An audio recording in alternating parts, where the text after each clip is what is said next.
अगला चैप्टर है मोनोटोनिसिटी।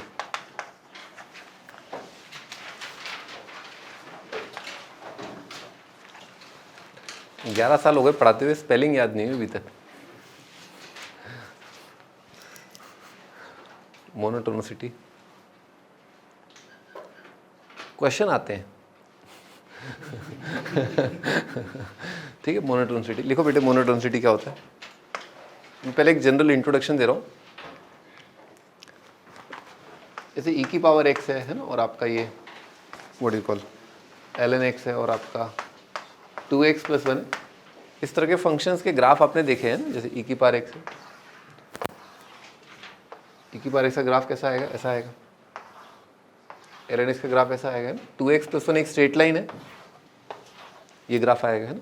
तो ये सभी फंक्शंस में जो खास बात है, जो अपन जानते हैं पहले से, वो ये they are all increasing function. ठीक है ना। तो हम कोई फंक्शन को और मतलब पोस्टमार्टम कर रहे हैं बेसिकली फंक्शन का, है ना। अभी अपन ने बहुत कुछ कर दिया फंक्शन के साथ, पोस्टमार्टम कर रहे हैं।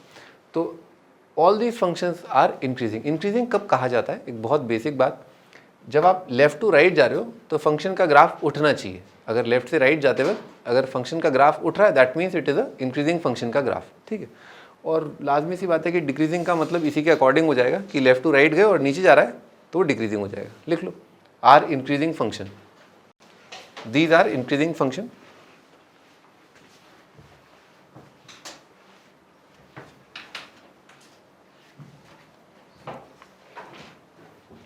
और e की पावर -x या -x + 3 ये क्या है? आपके डिक्रीजिंग फंक्शन। ठीक। लेकिन अगर अपन sin x की बात करें,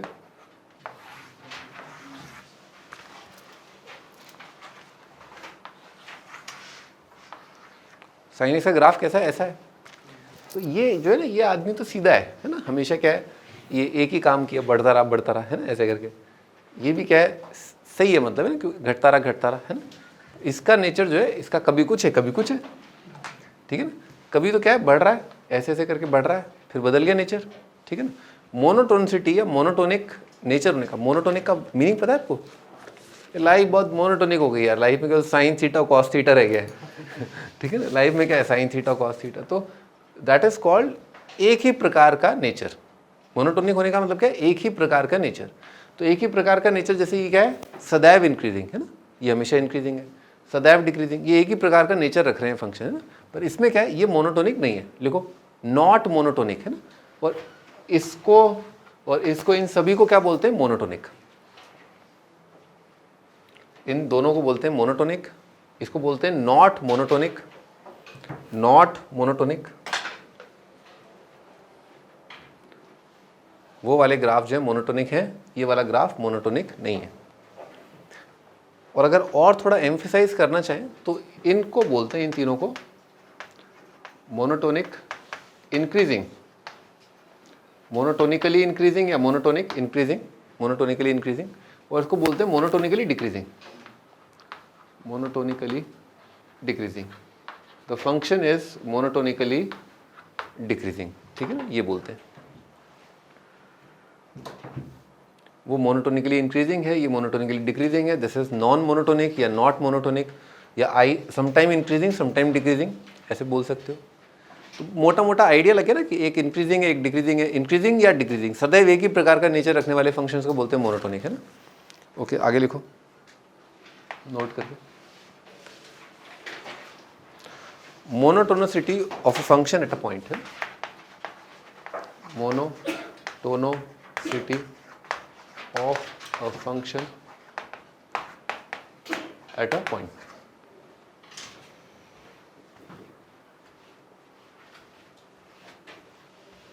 एक पॉइंट पर हम विचार कर रहे हैं कि एक फंक्शन अगर मोनोटोनिक है तो किस प्रकार का उसका नेचर रहेगा। बहुत बेसिक बात है ना। तो ओके, लेट्स से कि अगर कोई फंक्शन है, उसका ये ग्राफ है, ये पॉइंट ए है, और अगर अपन तनिक आगे आए हैं ना, यानी कि a + h पर, और h पॉजिटिव है, तभी अपन a के राइट साइड की बात कर रहे हैं। समझ में आ रही बात? a + h का मतलब क्या है? a के right side, because h is positive, है ना। All right. तो यहाँ पर एक y कोऑर्डिनेट है, और अगर मैं इस पॉइंट के तनिक आगे जाऊँ, है ना। अब ये जो वर्ड है ना हिंदी का, तनिक आगे जाऊँ, इसका मतलब क्या है? Immediate right neighbourhood. क्या हो तुम, क्या वो कवि की तरह बताने लग गए थे क्या? थोड़ा सा आगे, मुझे पता था। कैसे बोलते हैं मैथमेटिक्स में तनिक आगे को? इमीडिएट राइट नेबरहुड, है ना। आप लिख लो इसको, इंपॉर्टेंट मार्क कर लो, ठीक है। तनिक आगे का मतलब है immediate right neighbourhood of a point. तनिक पीछे का मतलब क्या हुआ? Immediate left neighbourhood of a point, है ना। ओके, तो इस पॉइंट पर अगर अपन देखें, y coordinate a plus H पर क्या है? ज़्यादा है, और a माइनस एच पर y कोऑर्डिनेट क्या है? कम है ना। तो माइंड यू, अरे मुंडी पर इधर देखो, mind you a plus H जो है बेटे, वो कोई यूनिक पॉइंट नहीं है, ठीक है ना। a प्लस एच कोई पॉइंट नहीं है, इट इज डिपिक्टिंग। जैसे होता है ना, तुमने प्रतीकात्मक कथाएं देखी? प्रतीकात्मक कथाएं, चलो आज मैं तुम्हें प कैसे लिखते हैं? प, ये तो त लिख दिया ना, प्रतीक। ये प्र लिख दिया था। अभी मैं एक प्रण लूंगा, अभी तुम रुको तो। प्रतीकात्मक कथाएं हैं, तो प्रतीकात्मक कथा मैं आपको बताता हूँ। एक क्या होता है, अभी आ भी रहा है, बड़ा मुद्दा भी बन रहा है। एक भेड़ है, भेड़िए हैं, भेड़ है, सुना ये कहानी? सुन, याद आ गया? भेड़ें होती हैं एक शहर के अंदर, कुछ भेड़िए होते हैं, तो भेड़िए रंग बदल के आते हैं, और मतलब कोई साधु के वेश में आता है, कोई नेता के वेश में आता है। याद आ रहा है कुछ कुछ कहानी? नहीं आ रही, कोई बात नहीं। एनीवेज, भेड़ होते हैं, भेड़ है यहाँ पर जनता, आम जनता, और भेड़िए है नेता, ठीक है। तो इसको बोलते हैं प्रतीकात्मक। कवि ने अपनी बात भी कह दी, ठीक है ना। जैसे कई लोग अपनी बात कह जाते हैं पर उनका मतलब समझ में नहीं आता, ठीक है ना। तो वैसे ही कवि ने अपनी बात कह दी, नॉर्मल मतलब यू नो आसपास की स्टोरी बता दी, और उसमें आपको समझा भी दिया कि देखो ये भेड़ जो है ना, तुम हो, तुम भेड़ हो, ठीक है ना, और भेड़िए जो है तुम्हें लूट रहे हैं। तो इसको प्रतीकात्मक कहते हैं ना। हाँ, तो a प्लस एच जो है प्रतीकात्मक है ऑफ ऑल द पॉइंट्स। कितने पॉइंट्स डिनोट कर रहा है? Infinite points. और a माइनस एच कितने पॉइंट्स डिनोट कर रहा है? इनफाइनाइट पॉइंट्स, ठीक है। हाँ लिखो, फंक्शन का value at a plus h should be greater than function का value at a should be greater than function का value at a minus h. बेटा इसको हाईलाइट कर लो, इसमें तारे सितारे बना लो, है ना।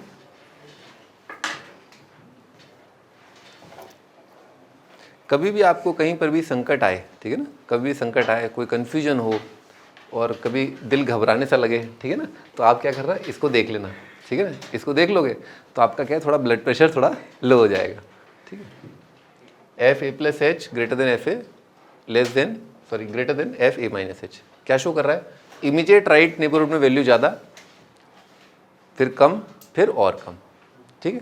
और आगे जाने पर वैल्यू ज़्यादा, पीछे आने पर वैल्यू कम, ठीक है। आगे कम, पीछे ज़्यादा, इंक्रीजिंग। बेटे डिक्रीजिंग का बता दोगे?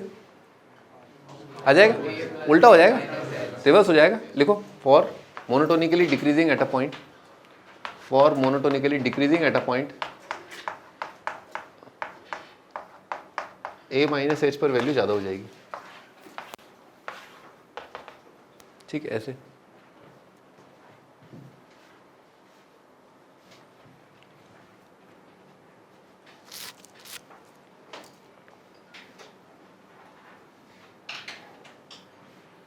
अब इसी के साथ है ना मोनोटोनिसिटी। देखो अगले दो चैप्टर्स हैं, जैसे अभी टेंजेंट नॉर्मल था और रेट मेजरमेंट था। तो rate measurement was a very small part, IIT में आता भी नहीं है रेट मेजरमेंट, इक्का दुक्का कभी कभार, मतलब 5 साल में एक बार आ गया तो बात हुआ है ना।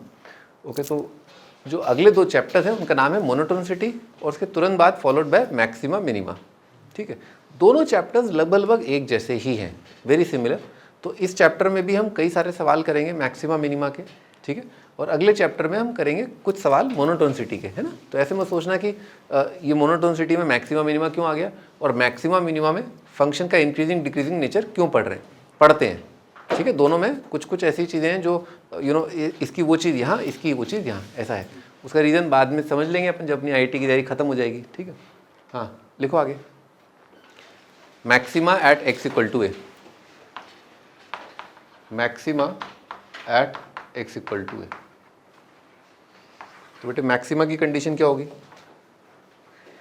हाँ भेड़ियों, क्या होगी कंडीशन? यहाँ से देख के बता दो। दोनों वैल्यूज क्या होंगी? कम होंगी, है ना। राइट नेबरहुड पे भी वैल्यू कम और लेफ्ट नेबरहुड में वैल्यू कम, और पॉइंट ए पर ज़्यादा, तो क्या होगा? मैक्सिमा, ठीक है। ठीक है, लिख लो कंडीशन। ए पर मैक्सिमा का कंडीशन है ए प्लस एच पर वैल्यू क्या होगी, कम, और ए माइनस एच पर भी वैल्यू क्या होगी आपकी, कम होगी, है ना। सिमिलरली ऐसे करके मिनिमा है, तो मिनिमा में क्या होगा, एफ ए जो है आपका छोटा होना चाहिए F of A plus H से, और ये भी ऑफ कोर्स ऐसा होना चाहिए एफ ए माइनस एच से, है ना। H is positive, left right neighbourhood दोनों से कम, लेफ्ट राइट नेबरहुड दोनों से ज़्यादा, तो मैक्सिमम। कभी भी दिल घबराए तो ये याद आ जाना चाहिए, है ना, ये याद आ जाना चाहिए आपको। ये कड़क है, मतलब ये कड़क है ना। आईआईटी वाले ऐसा सवाल पूछेंगे जो इसी से होगा, डिफ्रेंशिएट करने से नहीं होगा, क्योंकि उन्हें पता है आपको तो डिफ्रेंशिएशन फिजिक्स वालों ने इतना सिखा दिया है, ठीक है ना। तो आपको मैक्सिमा मिनिमा मोनोटोनिसिटी के कौन से वाले सवाल देंगे, जो इससे होंगे, है ना, डिफ्रेंशिएशन से नहीं होंगे। वो कैसा वाला फंक्शन देंगे, नॉन डिफरेंशिएबल। कैसा फंक्शन देंगे, नॉन डिफरेंशिएबल, ठीक है। आइए उसकी एक झलक दिखाता हूँ।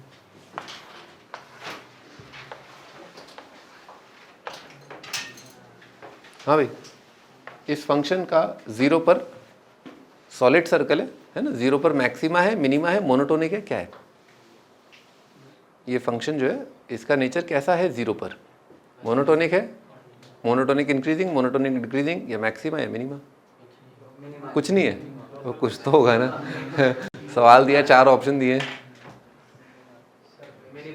मिनिमा है, मैक्सिमा है ना। आपने कुछ लिख करके देखा नहीं, लिख के नहीं देखा तो सोच के देखा। आपको ग्राफ से ही दिख रहा है मिनिमम पॉइंट है, और पूरी दुनिया बोल रही है मैक्सिमम पॉइंट है, तो पूरी दुनिया ने क्या देखा यहाँ पर, कबूतर। अरे भाई आप ये देखें कि इस पॉइंट पर वैल्यू जो है ज़्यादा है ना, सॉलिड बनाया हुआ है ना, यहाँ पर वैल्यू ज़्यादा है, और इसके तनिक राइट साइड में जो है यहाँ पर वैल्यू क्या हो रही है, कम। तो उस पॉइंट पर वैल्यू क्या है, ज़्यादा, आगे वैल्यू क्या हो गई, कम, और पीछे की तरफ भी वैल्यू क्या हो गई, कम। सही है क्या, तो आगे भी वैल्यू क्या हो गई आपकी, कम हो गई, और पीछे भी वैल्यू कम हो गई, इसका अर्थ क्या हुआ, मैक्सिमम है। लिख लो, इंपॉर्टेंट मार्क कर लो, मैक्सिमम। ओ हाँ, मैं बताना भूल गया, आईआईटी में अभी 2-3 साल पहले ये सवाल आया है, आईआईटी के मेंस में 2-3 साल पहले ये सवाल आया। मेंस में मेंस तो क्लियर करना नहीं है, अपन तो एडवांस की तैयारी करेंगे। मेंस में कौन करेगा यार, मेंस के तो अपन टॉपर हैं। बस एडवांस नहीं निकल पाता है। ऐसा मजाक बना के रख दिया मेंस का। तुम्हारा बच्चे तो मेंस ही ना दो तुम, पता है। लिखो भी आगे, है ना। हाँ भाई, ये इस तरह से ग्राफ है ना, ये एक्स कोऑर्डिनेट ए है, यूँ करके ग्राफ है, ऑफ कोर्स यहाँ पर हॉलो है, और फिर यहाँ पर सॉलिड सर्कल है, ठीक है। बताइए क्या है इस पॉइंट पर, monotonic increasing, decreasing, maxima, minima.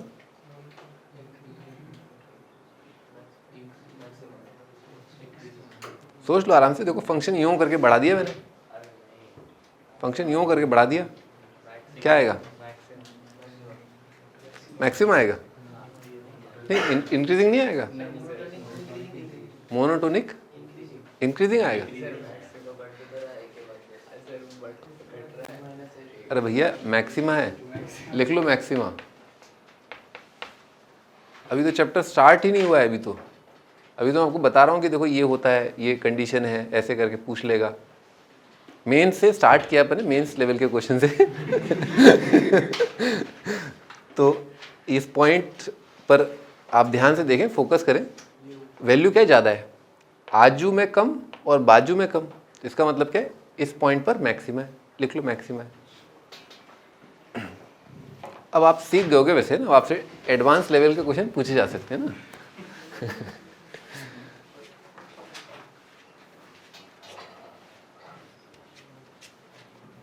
लिखो भी आगे लिखो, it should be noted that, note करके लिखना,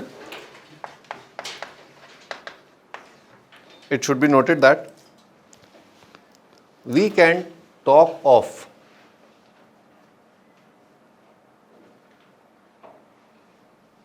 monotonicity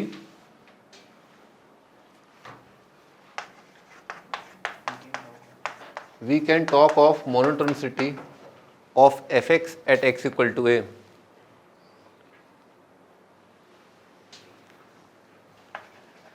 only if x equal to a is in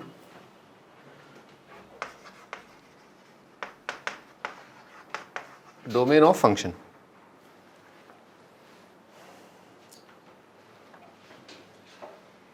Without any consideration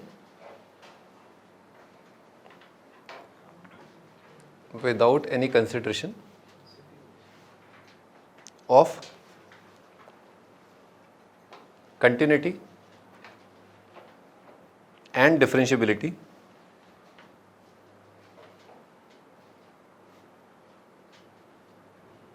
at x equal to a. ठीक है, कंटिन्यूटी डिफरेंशियबिलिटी. फॉर एग्जाम्पल आप जानती हैं फंक्शन जो है वो कब कंटिन्यूस होता है, कब डिफरेंशियबल होता है, कब नॉन डिफरेंशियबल होता है. Let's say this point is x coordinate a है ना, तो बताइए ए पर इंक्रीजिंग है, डिक्रीजिंग है, मैक्सिमा है, मिनिमा है, क्या है? इंक्रीजिंग है. पॉइंट पर जो वैल्यू है ये जो है आजू से तो कम है और बाजू वाले से क्या है, ज़्यादा है. तो लेफ्ट से ज़्यादा और राइट वाले से कम, तो इसका मतलब इंक्रीजिंग. लिख लो इंक्रीजिंग. ऑफ कोर्स ये भी मेंशन करना sharp corner, non differentiable and increasing at a. क्या लिखोगे? नॉन डिफरेंशियबल, इंक्रीजिंग एट ए.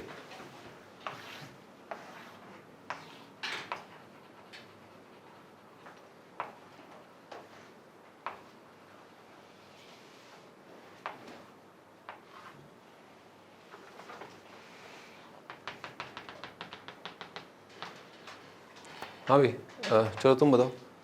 ये point a, x coordinate a, graph ये क्या है? Increasing, decreasing, maxima, minima? Increasing, decreasing, increasing है ना भाई. इस पॉइंट पर वैल्यू लेफ्ट वाले से तो ज़्यादा है और राइट वाले से क्या है, कम है. तो क्या ये इंक्रीजिंग है ना. ये डिसकंटिन्यूस है पर फंक्शन क्या है, इंक्रीजिंग है. आप कैसे चेक करेंगे इसको? कभी भी आपको शंका है, कभी भी कोई दिक्कत है, घबराना नहीं. ठीक है ना, ठीक है ना.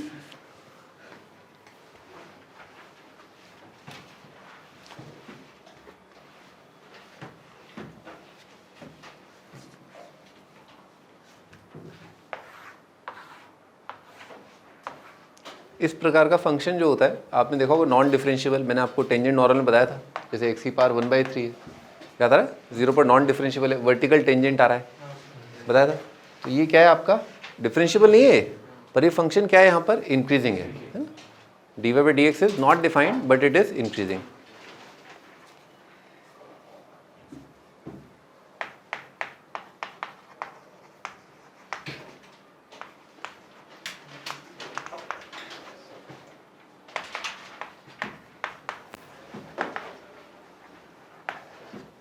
लिखो अगला title, monotonicity at an in an interval. Monotonicity in an interval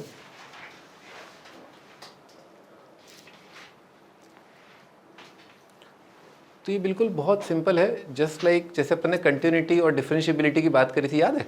अपन ने बोला था फंक्शन अगर किसी इंटरवल में कंटिन्यूस है तो उसे बोलेंगे कंटिन्यूस इन द इंटरवल. यानी कि सारे पॉइंट्स, इंटरवल के सारे पॉइंट्स पर कंटिन्यूस होना चाहिए. डिफरेंशियबल कब बोलते हैं? इंटरवल के सारे पॉइंट्स पर डिफरेंशियबल होना चाहिए. सेम वेज अगर फंक्शन इंटरवल के हर एक पॉइंट पर मोनोटोनिक इंक्रीजिंग है तो उसे बोलते हैं मोनोटोनिक इन द इंटरवल, है ना. लिख लो, if function monotonic at each and every point of interval, if function monotonic at each and every point of the interval,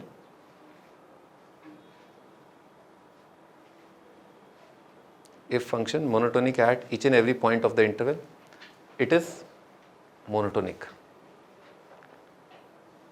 her point पर मोनोटोनिक तो इंटरवल में मोनोटोनिक. सिंपल डेफिनेशन है ना. If function लिख लिया होगा आपने ना. ओके ठीक है. तो अब हम गांव से तो आए नहीं है कि हम जो है हर पॉइंट पर ढूंढे जा रहे हैं कि भाई कहाँ ये डिफरेंशियबल है कि नहीं है, या मतलब ये इंक्रीजिंग है कि नहीं है, या हर पॉइंट पर लिखे जा रहे हैं. 1 पर लिखा, 1.1 पर लिखा. समझदार लोग हैं. हमें दिखता है मैक्सिमा मिनिमा कहाँ पर आएगा, हम ग्राफ की जानकारी रखते हैं, तो आपको हर पॉइंट पर चेक करने की ज़रूरत नहीं है. ठीक है ना. आपको ग्राफ का बहुत बेसिक आइडिया है, तो आपको पता होगा पहले से ही, मतलब पता चल जाएगा अभी, है ना, कि कहाँ पर अपने को चेक करने की ज़रूरत है ना, सब पता चल जाएगा, है ना, एवरी पॉइंट पर चेक करने की ज़रूरत नहीं पड़ती है ना। आगे लिखो अगला note, dy by dx at some point, अगला नोट है dy by dx at some point may be 0 but f may still be increasing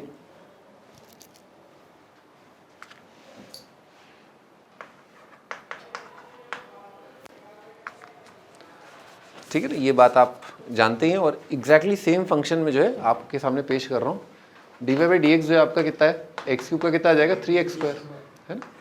और इसमें अपन ने 0 पर डेरिवेटिव देखा, आगे पॉजिटिव और पीछे भी 0 से पहले भी डेरिवेटिव कितना आ रहा है, पॉजिटिव। तो राइट साइड में डेरिवेटिव पॉजिटिव, लेफ्ट साइड में डेरिवेटिव पॉजिटिव, विच मीन्स यहाँ पर भी वो इंक्रीज कर रहा है ग्राफ, यहाँ पर भी इंक्रीज कर रहा है। मोमेंटरली जो है ग्राफ जो है वो 0 हुआ है ना, थमा है हल्के से मोमेंट के लिए, एक प्यारे से लम्हे के लिए वो रुका या रुकी मतलब ठीक है ना, ये ज़्यादा सही था ना, तो बस एक मोमेंट तो एक पॉइंट पर एक खूबसूरत लम्हे पर वो रुकी और फिर वापस चल दी ठीक है। तो यहाँ पर है ना, ध्यान रहे कि मैक्सिमा मिनिमा की कंडीशन क्या होती है कि डेरिवेटिव का साइन चेंज होना चाहिए, ठीक है ना। एक मोमेंट पर अगर डेरिवेटिव 0 हो रहा है तो फंक्शन वहाँ पर मोनोटोनिक ही आएगा, ठीक है ना। दोबारा सुन लो, अगर एक मोमेंट पर डेरिवेटिव 0 हो रहा है तो वहाँ पर फंक्शन इंक्रीजिंग या डिक्रीजिंग ही आएगा ना। एग्जाम्पल दोनों की देता हूँ मैं, जैसे ये इसका डेरिवेटिव कैसा आएगा, इसका ग्राफ ऐसा आएगा, यूँ करके ग्राफ आ जाएगा, ऑड फंक्शन है वो भी। तो यहाँ पर देख रहे हो, ये momentarily derivative 0 but it is still decreasing always, it is increasing always. कहीं पर भी दिक्कत हो, जैसे डेरिवेटिव 0 आया, ठीक है ना, कैसे चेक करोगे, ऐसे चेक करोगे, ठीक है। इसमें तो कभी दिक्कत आएगी नहीं, अगर फंक्शन डिफरेंशिएबल है और डेरिवेटिव पॉजिटिव है कभी दिक्कत नहीं आएगी। कहाँ पर दिक्कत आएगी, dy by dx से 0, इसको हाईलाइट करो।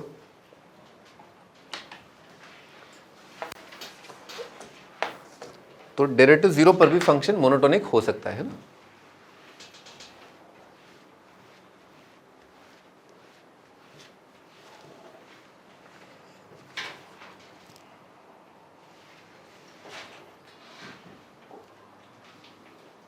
ठीक है, आप जानते हैं ये ऐसे पॉइंट को क्या बोलते हैं, पॉइंट ऑफ इन्फ्लेक्शन, ठीक है, ठीक है। ओके, तो लिखो कंडीशन फॉर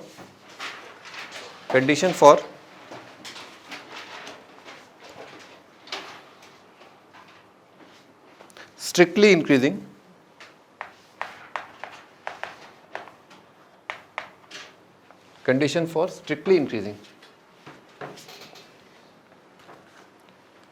इंक्रीजिंग और देखो कंडीशन फॉर इंक्रीजिंग।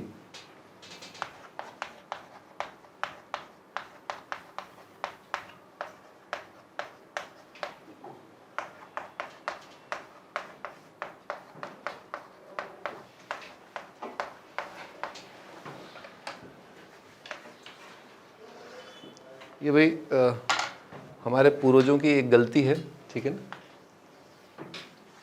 ठीक है, लिख लो आप, मैं समझाता हूँ।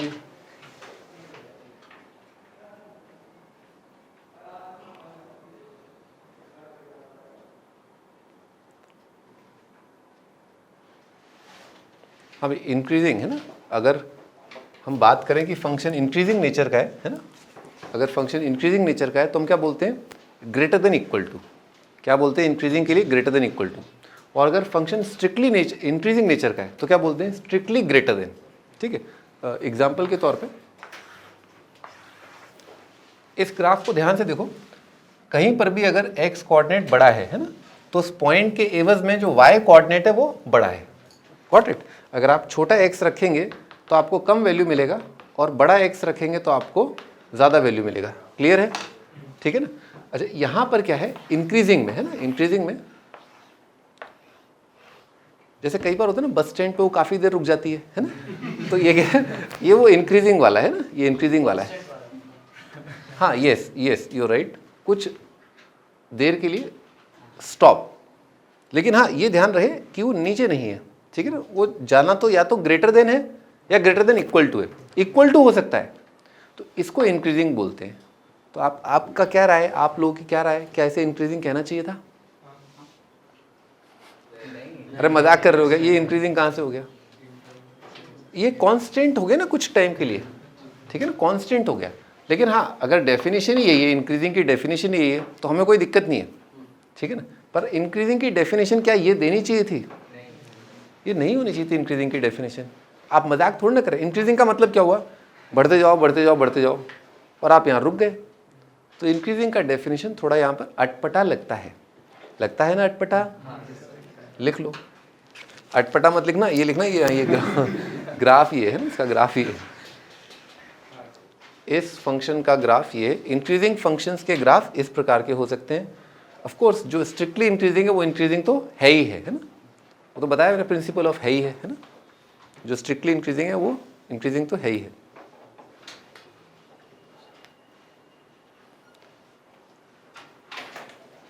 अच्छा, अब है ना, अब आती है सबसे इंपॉर्टेंट चीज़ है ना, कंडीशन स्ट्रिक्टली इंक्रीजिंग है ना।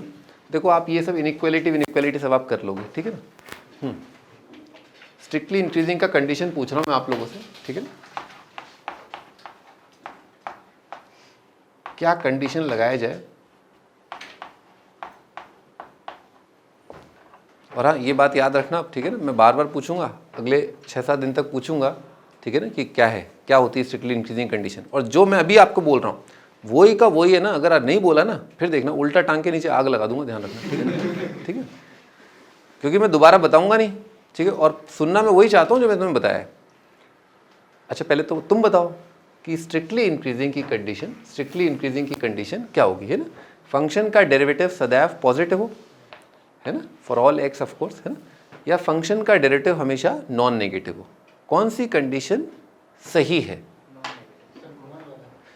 देखो जो जल्दी बोलेगा ना उसको तो मैं गोली से मार दूंगा सही में। और मैं आज देख भी रहा था, मैं एक शॉप पे गया था, एक वो what do call antique shop पे, वहाँ पर एक बहुत शानदार बंदूक रखी हुई थी बड़ी, वो समझ ना, बड़ी वाली नाल, जैसे तोप का गोला होता है ना, बिल्कुल वैसा, ठीक है ना। हाँ हाँ, बताओ कौन सी कंडीशन सही लग रही है आपको? आप एक बार लिख करके भी देखिए, कुछ ट्राई करिए, आपके सामने ग्राफ भी है। अब तो मैंने आपको हिंट भी दे दिया, ठीक है ना। तो आप बताइए इनमें से कौन सी कंडीशन सही है। फिर मैक्सिमा मिनिमा मैंने आपको बताया, मैंने 1 के टाइम पे बताया था, ठीक है ना, मैक्सिमा मिनिमा बताया था। हाँ तो बताओ, फर्स्ट वाला सही है। फिर वही मार खाने वाली बात कर रहे हो ना।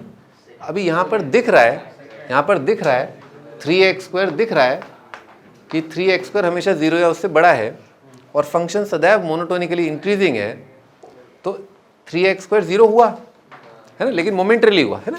तो कंडीशन तो बोर्ड पे दिखा है, बोर्ड पे लिख रहा है कि ये वाला तो करेक्ट है, ठीक है। और अगर ये करेक्ट है तो ये तो करेक्ट है ही है, ठीक है ना। अगर ये करेक्ट है तो ये करेक्ट है ही है। तो बताओ कौन सा सही है? दोनों सही है। जिस तरह से मैं बता रहा हूँ जिस तरह से आप सर दाना डाल रहे हो ना, ऐसा लग रहा है कि दोनों सही है। आप दाना डाल रहे हो सर तो फंस गई मछली, और क्या है ना भाई। एक लड़का बोल रहा है दोनों सही है ना, ये दोनों ही गलत है ना। लिख लो दोनों गलत है। देखो फंस गई ना मछली, ऐसे फंसाते हैं मछली। कौन सा सही है? ये वाला सही है, ये वाला सही है। ये नहीं सोचा कि ये गलत है ना, दोनों गलत है। ओके, मैं समझाता हूँ कैसे। पहला वाला इसलिए गलत है क्योंकि इसकी वजह से है ना, कंडीशन ये नहीं होना चाहिए था। होना तो क्या चाहिए था? Greater than equal to 0। क्योंकि आपका बस ये ध्यान होना चाहिए कि मैक्सिमा मिनिमा नहीं आना चाहिए। स्ट्रिक्टली इंक्रीजिंग में क्या होना चाहिए? मैक्सिमा मिनिमा नहीं आना चाहिए। तो मैक्सिमा या मिनिमा कब आता है? जब डेरिवेटिव का साइन चेंज हो। कब आता है मैक्सिमा मिनिमा? कभी डेरिवेटिव पॉजिटिव, कभी नेगेटिव। साइन चेंज नहीं होना चाहिए। क्या होना चाहिए? साइन चेंज नहीं होना चाहिए, है ना। तो साइन हमेशा क्या है? 0 या उससे बड़ा रहे, ठीक है। हाँ, एक खूबसूरत लम्हे के लिए डेरिवेटिव 0 हो जाए तो उससे में कोई दिक्कत नहीं है, वहाँ पर फंक्शन क्या हो जाता है? इंक्रीजिंग। पर आप सोचिए ध्यान से कि अगर फंक्शन इस प्रकार की ऊट पटांग परिभाषा का हुआ, यानी कि इस इंटरवल में कुछ और, इस इंटरवल में कुछ और मान लो फंक्शन एक पार्ट के लिए कांस्टेंट हो गया, है ना, तो आप क्या लिखेंगे? कांस्टेंट का डेरिवेटिव कितना होएगा? 0। क्या 0 ग्रेटर देन इक्वल टू 0 होता है? हाँ होता है, ट्रू है, ठीक है, दिस इज ट्रू। नहीं पता है तो इंपॉर्टेंट मार्क कर लेना, ठीक है ना। 0 ग्रेटर देन इक्वल टू 0 होता है। तो कांस्टेंट फंक्शन, अगर आप, ये रूल तो गलत हो गया क्योंकि डेरिवेटिव 0 वाली चीज बता दी मैंने, ठीक है ना, ये सही है ना। लेकिन ये कब गलत हो जाएगा, जब फंक्शन आपका किसी इंटरवल में या सदैव कांस्टेंट हो जाएगा, ठीक है। और कांस्टेंट फंक्शन इंक्रीजिंग होता नहीं, तो ये दोनों गलत है ना। सही क्या है, सही है कि आप इसको लिखो, ठीक है ना, लिखो इसको लिख लो, और जहां पर डेरिवेटिव 0 आ रहा है वो आपको चेक करना पड़ेगा कि उसके नेबरहुड में कहीं फंक्शन का नेचर कांस्टेंट तो नहीं हो गया, ठीक है ना। लिखो, कंडीशन ये होती है स्ट्रिक्टली इंक्रीजिंग की, but check whether f dash x is equal to 0 का आंसर इंटरवल तो नहीं है।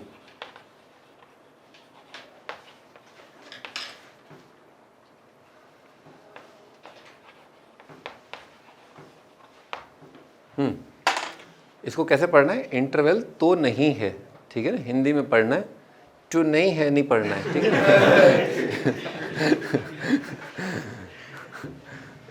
टू नहीं है, टू कहाँ है, ठीक है, याद रहेगा कंडीशन है। कंडीशन ये है ना, f dash is greater than equal to 0, but आपको चेक करना पड़ेगा कि डेरिवेटिव 0 का आंसर कहीं इंटरवल तो नहीं आ गया है, ठीक है ना। ग्राफ के लिए आपको ये चीज़ अलग से चेक करनी पड़ेगी, और ऐसा कोई मुश्किल, कोई तबाही वाला काम नहीं बता रहा हूँ, बहुत ईजी काम है। और इस टाइप के क्वेश्चंस IIT में नहीं आते, ठीक है ना, जिसमें आप जो है बिल्कुल मतलब ये लिख लिया आपने और पूरा सामान सट्टा अरेंज कर लिया और आपका फिर इंटरवल भी आ रहा है जिसमें कांस्टेंट हो गया। इतना मुश्किल सवाल वो नहीं देते, है ना। तो आप बस, लेकिन आप ध्यान रखना सही कंडीशन क्या है, अपने को सही कंडीशन तो पता होनी चाहिए ना भाई, कि इंक्रीजिंग की कंडीशन क्या होती है। कोई पूछे बताओ स्ट्रिक्टली इंक्रीजिंग कंडीशन क्या है, तो क्या बताओगे, चुपचाप चेक करो f dash greater than equal to 0, चुपचाप भी बोल देना, है ना, ग्रेटर देन इक्वल टू 0, और कहीं पर डेरिवेटिव अगर 0 आ रहा है तो यू हैव टू चेक कि फंक्शन का नेचर, वो सेट ऑफ पॉइंट जहाँ पर डेरिवेटिव 0 है वो एक इंटरवल तो नहीं है, ठीक है। और इसको हमें ना, इसको हम क्या बोलते हैं, कांस्टेंट, ठीक है ना, इसको हम इंक्रीजिंग नहीं बोलते, मतलब हम नहीं बोलते, ये NCERT में दे रखा है ना, ये चीज़ NCERT में दे रखी है, हम इसको इंक्रीजिंग नहीं बोलते कांस्टेंट फंक्शन को। ये तो ये कह रहा है कि आप यूं ग्राफ ड्रॉ करो, कांस्टेंट है, कांस्टेंट क्या होता है, इंक्रीजिंग, बक है क्या पागल हो गया, कांस्टेंट फंक्शन का इंक्रीजिंग है। अरे मैं गलत थोड़ा ना कह रहा हूँ, ये कह रहा है कांस्टेंट फंक्शन इंक्रीजिंग है, कांस्टेंट थोड़ा ना इंक्रीजिंग होता है, तो ये गलत है ना, ये गलत है। पर आपको अगर IIT के मेंस में, क्योंकि मेंस का पेपर वो लोग बना रहे हैं, कौन लोग बना रहे हैं, NCERT वाले ना, तो आपको इस बात का ध्यान रखना है, ठीक है ना, नहीं तो मेंस क्लियर नहीं हो पाएगा अपना, है ना।